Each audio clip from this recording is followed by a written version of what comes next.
How's it going, everyone? Nick Templin here from Templin Scouting, and today we're going to be doing a video on CapFriendly.com's armchair GM mode, where basically we're going to start a series where we're going to go through all the teams that didn't make the playoffs this season and kind of go through some off-season moves and kind of look at what their roster could be looking like next season. We're starting from the bottom up, so that means we're starting with Buffalo. This should be a really fun one to do because we get to come up with potential Jack Eichel trades.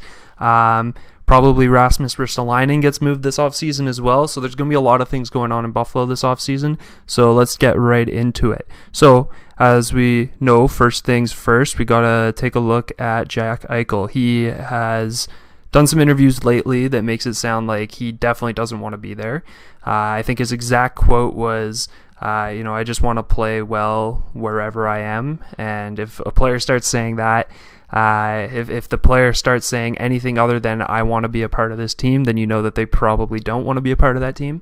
And because of that, I believe Jack Eichel potentially gets moved this offseason if they can find the right trade partner. Now, let's go through some potential teams that might be interested in Jack Eichel. So, one of my favorite options is the Boston Bruins, so we'll go take a look at them right now. Now, unfortunately on the site, it doesn't show us the cap situation for the other team that we're trying to trade with, so I don't know exactly if the money works when we try and do this, but the reason why I do think it will potentially work is I don't think they're going to re-sign Taylor Hall. I believe David Krejci is also a free agent. Yep, he is, which means that his spot is opened up. They need a second line or first line center, depending on how Bergeron continues to play as he gets older here. And playing at Boston College, Jack Eichel has some connection there. I do overall think that it's a good option. Now, the only thing is, does Boston really have the prospects and the draft capital to make one of these trades happen for such a big name player? And right now I'm not entirely sure that they do. They'd probably have to give up at least one fairly good prospect or one fairly good roster player and some high level prospects, and I just don't see prospects like that on their team. Like, I would say John Beecher potentially. I think Studnicka would have to be involved, which is tough on Bruins fans because I think they've really liked him this year. He hasn't been super productive, but he's been solid in the role that he's been playing on their third and fourth lines. And then from there, they probably need somebody like Jake DeBrusk as well from the actual roster, somebody who can play right now. And on top of all that, first-round pick. Some people have been saying that you need to get 2 first-round picks for Eichel. Actually, let me take off the 2021 first-round pick. I think 2022 first-round pick would be more valuable because it could potentially be a non-playoff pick depending on how Boston's season goes next year. So this is what a trade would look like, I think, with Boston, and I think this is fairly fair value. You probably want to throw in another couple of picks or something to make this go through, because when you're losing a franchise player like Jack Eichel, you really need to make sure you're getting good return. But overall, do I think that Boston is the best landing spot? Not really. I think that if you're Boston, you want to hold on to what little prospects you have right now and try and kind of build on that, because some of the core around your players is aging. I mean, obviously you got Pasternak, who's still young.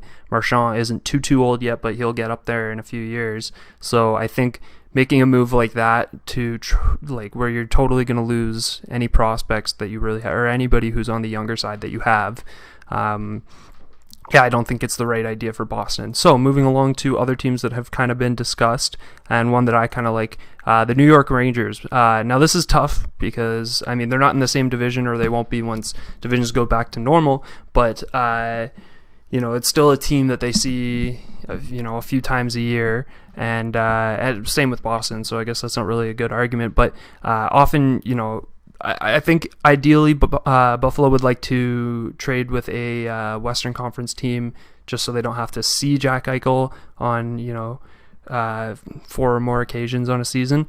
But looking through what could potentially happen with the Rangers to make this trade happen, so for sure I don't think you can do this trade without Capo Caco being involved.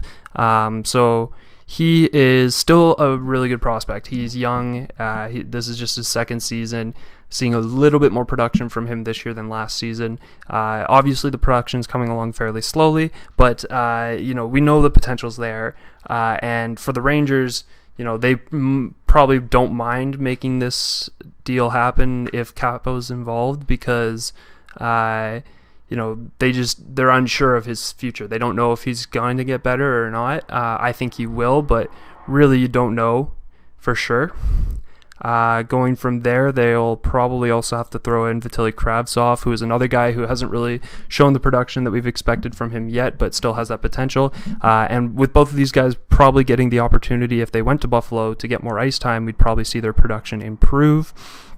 Looking throughout the rest of the lineup, I think somebody like Nils Lundqvist could potentially be involved. He's a good defensive prospect, offensively playing over in Sweden, and I think that Buffalo just needs as many high-end prospects as they can if they're going to make this trade happen. And then they're going to need next year's 2022 first-round pick, and I would say 2023 second, throw another pick in there, something like the 2022 fourth as well. So this is what a trade with the New York Rangers would potentially look like. It's possible that the Rangers might even want another player, just looking through here, somebody they could just throw in for the sake of it. Like a Mate Picard or somebody like that. Or Matthias Samuelsson. There we go. So this would be a potential trade that, could happen. I think for a lot of Rangers fans, they would look at this and say, that's giving up a lot. They already have pretty solid top two centers in Zibanejad and Ryan Strome. I don't know if the cap would work very well with this. I think they would have to throw in some money to make this deal happen. So overall, I don't think that this is going to be the landing spot for Jack Eichel either. So next up, another place that a lot of people have been talking about is Los Angeles. So Los Angeles is an interesting landing spot because you look at, they have a really solid prospect field to choose from. I don't think that Quinton Byfield would be even potentially part of a deal. Thinking some of the other ones, I think Aiden Dudas would be a really good pickup. He's a really solid two-way forward prospect, going to be able to play middle six role throughout his career. We've seen guys like Samuel Fagemo be really good in World Junior play and stuff, and he's been solid when playing in the Swedish league in the past. I believe he's playing in the AHL this year, and he's been a little bit more quiet, but it's a weird year. You can't really base anything off of that. Looking at some of the other guys they have, potentially an Arthur Kaliev could be in play. He's a guy who scored 50 goals in junior. Then there's other players like, Tyler Madden is a potential guy that, but I think LA wants to hold on to him. They picked him up from Vancouver, hoping that he could be a solid contributor in the next couple of years. And looking through, there's Turcotte, I think, would be out of the question, not somebody they'd be willing to give up. Overall, when I look at the situation, I don't think I'm even going to try and put a trade together here. When I look at the situation for... Hold on, I got to get Jack Eichel back on there. The situation for LA is they're a few years away from being able to compete again, and they will be competitive in that time. But I think Jack Eichel, having been in a situation where there's been so much losing, I think he wants to go somewhere where he can make a difference right away and potentially be in the playoffs next year.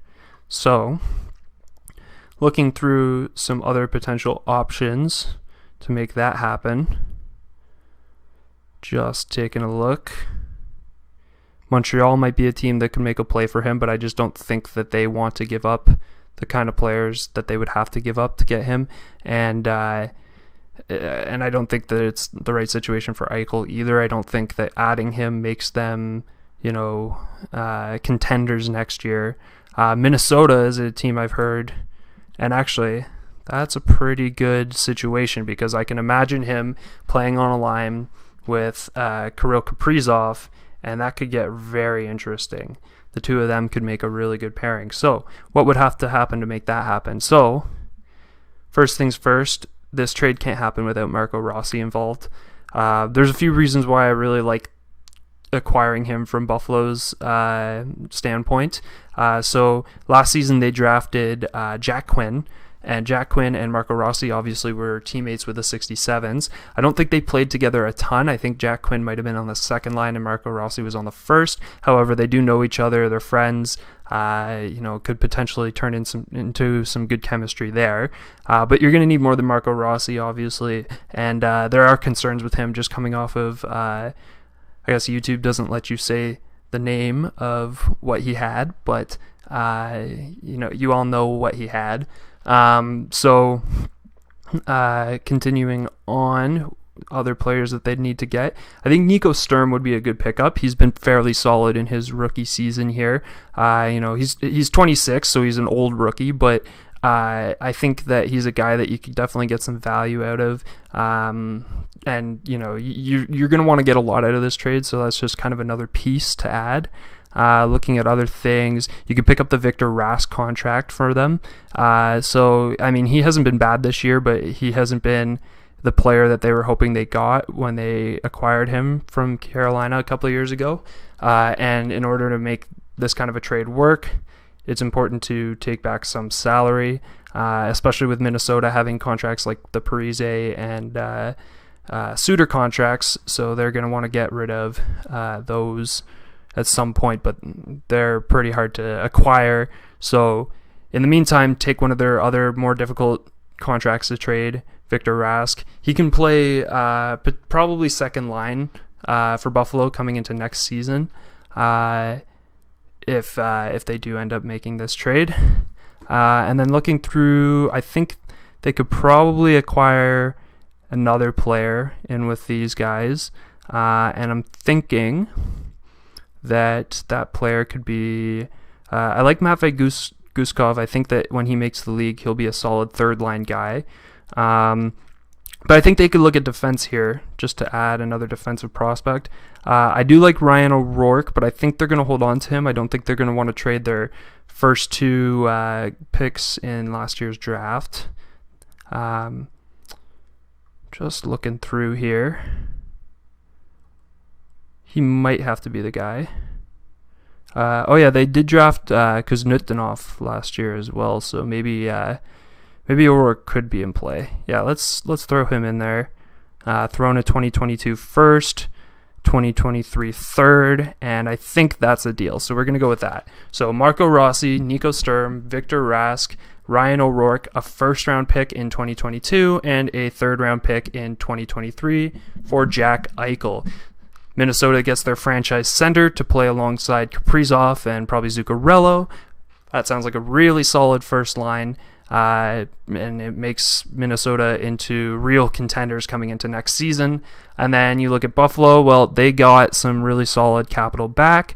Marco Rossi is going to be a solid top six forward. Nico Sturm can probably play, anywhere in the lineup because he has the offensive capabilities. He's got the defensive capabilities.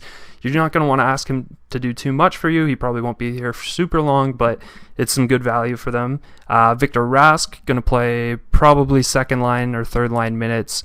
In the first season that he's there, and then they can kind of just wait until his contract is over. Ryan O'Rourke will probably be a solid top 4 or top 6 defenseman at some point in his career. So then you got the first round pick in next year's draft, which should be a really solid draft, and depth pick in the future.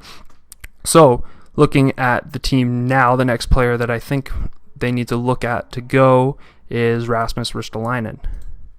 So he's another guy who in interviews recently has kind of hinted at the fact that he really doesn't want to be there. So you got to find a place for him. It's going to be difficult because his value has really dropped over the last couple of years. His defensive play hasn't been very strong, but he still has an offensive side to his game, a physical side to his game. So what would be a good landing spot for him? And keep in mind, there's a possibility they'd probably have to retain some salary on him as well. I'm not going to include that in my trade today, although that is a feature on this website if you want to check it out. So I think one of the places they could look is Philadelphia, because there's a particular player here that also has shown flashes in the past of being pretty solid, but has struggled as of lately, and could be a good starting point to make a trade like this. So let's just grab him. And that player is Shane Gostisbehere. So Shane Gostisbehere has definitely struggled defensively lately, and hasn't put up the same kind of offensive numbers that we've seen him put up in the past. He's kind of gotten to the point where he was put down on waivers this past season, and he's definitely a player that needs a fresh start somewhere else, somewhere where he can, have the role that he used to have and not have a lot of pressure put on him to be really, really strong in that role. So this is a good starting point for the trade. I think just because Ristolainen, actually played majority of the season, maybe all of the games, I don't know if he got hurt this past year, and Shane Gostisbehere is a guy who was sent down on waivers. I think the value for Rasmus Ristolainen is a little bit higher than Shane Gostisbehere, so you'd be able to potentially throw in another player or a pick here. So I'm just going to look through, and I think that, it's hard to say because you're not going to be able to add like a really strong prospect to this trade to make it happen. So I'm thinking you just throw in a 2022 second round pick. And this might seem like a bit of an overpayment for Philadelphia, getting a guy that, hasn't been really solid defenseman where he's been. But you also have to remember that he's been playing in Buffalo, and nothing's been going well in Buffalo for pretty much the entire time that Rasmus Ristolainen has been a member of the team. And there have been times when, even when the team has been really bad, he's still been a bright spot on that team. So coming over to Philadelphia and not being relied upon to be that number one guy has a potential to be really, solid for them. So I think this is the trade that we are going to go with here. Now, from there, there's a few things I would want to do if I'm them. I would try and test the market for guys like Kyle Okposo and Jeff Skinner to try and get rid of those contracts. However, right now they are helping them to reach the salary floor, and I don't think that the market for either of those guys is going to be particularly large. So another guy that they could look at trying to get rid of, though, is Cody Eakin, because he hasn't been very solid for them there. I think they would just be trying to get kind of a mid to late round pick in exchange for him. So looking at some of the teams that have a little bit of cap space and could use the depth, I think Washington could be interested in picking up a guy like him, and I think they could go ahead and give him like maybe not a 6. I think they could do a little bit better than that. Let's give them a 5th in this year's draft. And I don't think anybody will be too upset about seeing Cody Eakin go. And I think, Washington, they have some really solid centers, but you can never really have too much depth at center. So adding a Cody Eakin to play on your fourth line, not the end of the world. He only has 1 year left on his deal, so if things don't go well, you can either trade him again or just let him go in the offseason. And from there, we're going to take a look at some of the free agents that Buffalo has to re-sign. So Drake Kaguila, he's a guy that they're probably just going to let go. Same with Davidson. Dia, not going to stay. Stephen Fogarty, no. Michael Hauser, he was solid for a few games, but I don't foresee them holding on to him. He's I think he's like the 5th or 6th goalie on their depth chart, and they had to play him just because they were just struggling so bad. So Carter Hutton, that's an interesting one. I don't think they're going to re-sign him. I don't think that they need him back. Usually when a team's struggling, a backup goalie doesn't get another contract with the same team. He might find himself as like a 2nd or 3rd goalie somewhere else. But it's just not right for Buffalo right now. Plus, they have a good prospect goalie that I'm going to be talking about in a second, who I think will be ready to take the leap to become a backup goalie. But on the topic of goalies, we do have Linus Ulmark here. I think it would be in their best interest to try and get him to re-sign. Now that all takes into account, whether or not he wants to stay in Buffalo, but let's just assume that he does. And I think you can probably give him a slightly better contract than what he had before, just because you're going to want to have to convince him to stay. So let's give him a $3.5 million contract over 2 more years. Just give him a chance to kind of prove himself again at the end of those 2 years. If he still wants to be there, that's great. You can sign him to a bigger deal. If not, potentially another team will see the value in him and give him more money. So I think overall this is a deal that Linus Ulmark would want to take. So he will be the starting goalie next season, just to give their prospect goalie, who I will be talking about shortly, some time to just kind of get ready for that role. Looking at some of the other guys that are here, Jake Mccabe is an interesting possibility. I think that he's a guy they're just going to let go of. I don't foresee him being a part of this team long term. I don't really see him wanting to come back. So, they're going to move on from him. Everyone else here, I don't see them holding on to. None of them really make or break this team. So looking at some of the restricted free agents that they might have to look at. So there is Rasmus Asplund. They're going to want to keep him.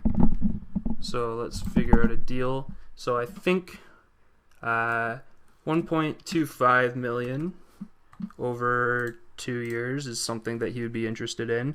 Just make sure, I don't think I have enough zeros there. There we go. So sign him up. So he'll be back on the roster next season. Looking at some of these other guys, they need to sign Rasmus Daleen. He's struggled. He's a guy that I wanted to talk about because I've thought about the possibility of them trading him before. It doesn't seem like a terrible idea to me. I think that they could get some really good value for him if they decided to do that. He had the worst plus-minus, I believe, in the entire league this year, which isn't a great stat to go off of, but and obviously the team was horrible, and he was the defenseman that was on the ice the most.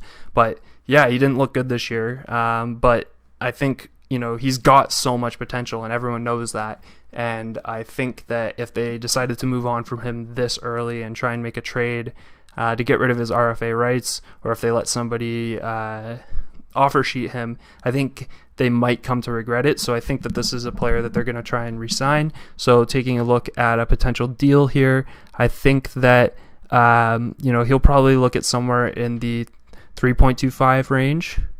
And then I think they're going to try and get him for like 3 years on that. And then it'll be kind of like a prove your, or you know what? He probably takes it for 1 year, hoping that he improves his value so that they pay him more money than the following season. Because I don't see him wanting to go too many years on a deal that small if he has the potential to, make it up in the $6 or $7 million range in the next couple of seasons. So we'll just make sure we get him back on the roster here. Another big name that I want to talk about, Sam Reinhart. He should be a no-brainer. He was their best player this past season without a doubt, and I think they can just bump him up a couple $100,000s to $550. Hope he takes that. I'm going to guess he's going to ask for more than that because of how bad the team was this year. I'm going to guess that he still wants to be a part of that team considering he was such a major contributor to the team. That's what I'm going to go with for now. Another guy here, Casey Middlestadt. He's a guy that I think has really underperformed since he was drafted, but this has actually been his best season, I think, since he was drafted. And until kind of looking at his stats this year, I would have thought he'd be a guy you definitely want to try and trade and get the most value for him that you can. But I think for now, he's still young. You got time to wait on him, especially with this team going through another full rebuild. So I think you just give him kind of like a third line forward salary, and you just get him for another 2 years and just kind of go from there. Hopefully he gets better for you. So then you look at Henry Yokiharu.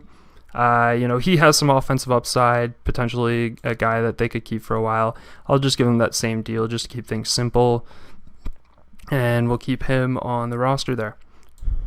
So from there, we can try and just kind of figure out what we're looking at for a potential lineup next season. Just try and sort this all out. It sorts on here by how much money they make, so that's why Jeff Skinner was being put on the top line, which is something we're probably never going to see again. Marco Rossi, I think he could probably make the team next year. He could have made the Wild, I think, this year if he wasn't sick. But just taking a look, trying to find a place to put Casey Middlestadt, because you would want him to stay in the lineup. I would say over Ristolainen, put him in the scratch. And then just to sort this one out, so Daleen will be your number 1. There's no question about that. O'Rourke won't be in the lineup yet. I don't think he's close to ready just yet. So looking at that, they don't have anyone in the minors right now that I think could fill that extra slot. So that means we can take a look at free agency, see who is there on defense. So, and the other thing I'm going to do, actually, since my draft video, my mock draft video went up, we can throw William Eklund on there, because that's who I had them taking first overall. Spoiler alert if you haven't seen it yet. So I think he could be a part of this lineup next season. So let's just give him an entry-level contract here. I don't know off the top of my head if he's right or left-handed. I'm just going to go with right just to get him on here. And so we can throw him in as their second-line center. Throw Marco Rossi on the wing here. You can make Jeff Skinner one of the scratches, because I think that's he doesn't really have the value to be in the lineup right now. Forgot about Jack Quinn. He'll probably make the lineup next season. So, I'll just throw Nico Sturm on the taxi squad right now. I don't think there will be a taxi squad next year, but just to keep things from being too complicated. So we could be looking at something kind of like this. Actually, I could even put Rossi on the wing over Anders Bjork there. And then looking at the free agency to fill out the defensemen. They're not going to sort by defenseman. All right, that's fine. So we'll just look at some of the defensemen that played a lot last season that will be on the market. Hakanpää is an interesting option. He's a very physical guy, could definitely play in your bottom 6, and you wouldn't have to worry too much about him being there. Jamie Oleksiak might be. I do think he'll re-sign in Dallas. I think they really like him there. Mark Stahl isn't really what he used to be. Tyson Barrie won't be available, I don't think, or if he is, Buffalo's definitely not going to be on his list. Chara probably going to retire. If not, definitely not going to go to Buffalo. Forbert, potentially. I think Winnipeg liked him this year, so they might give him another contract, but I don't think that's an option there. Dougie Hamilton, nope, that's not going to happen. Adam Larson, I think he'll re-sign in Edmonton. Let's take a look. Mike Riley, now that's an interesting one. I think that a contender might want to pick him up just because he was fairly productive this year. But he definitely could fit in their bottom 6 there, or their bottom pairing, I should say. Looking at some of the other options, Cody Ceci, I don't think they want to do that. Michael Delatto, that could be a guy because he didn't really get a chance to prove himself in that Columbus lineup. But they might want to go for somebody a little bit younger than 30, somebody that they can get a few more years out of before they really start to regress. So looking at, Patrick Nemeth could be an option. They might have to look at some guys who were barely able to make it into their team's lineup this year. So let's take a look a little bit further down the list at Tucker Pullman. I like that. So Tucker Pullman is 27. They can get a few good years out of him as a depth defenseman just to kind of solidify the back end. They don't have to pay him too much. Let's go $900,000 over Yeah, 2 seasons. That's good. Then you get him on the back end there. They could look to add another one. I don't think Jacob Bryson is a guy that they want to be in their lineup full-time next season. So let's take a look at if they can grab somebody else here. Just going down the list, seeing if there's somebody who would be like a solid 7th defenseman that they might want. Jared Tenorti is an interesting option. Steven Kampfer, he's a bit on the older side. Let's just see.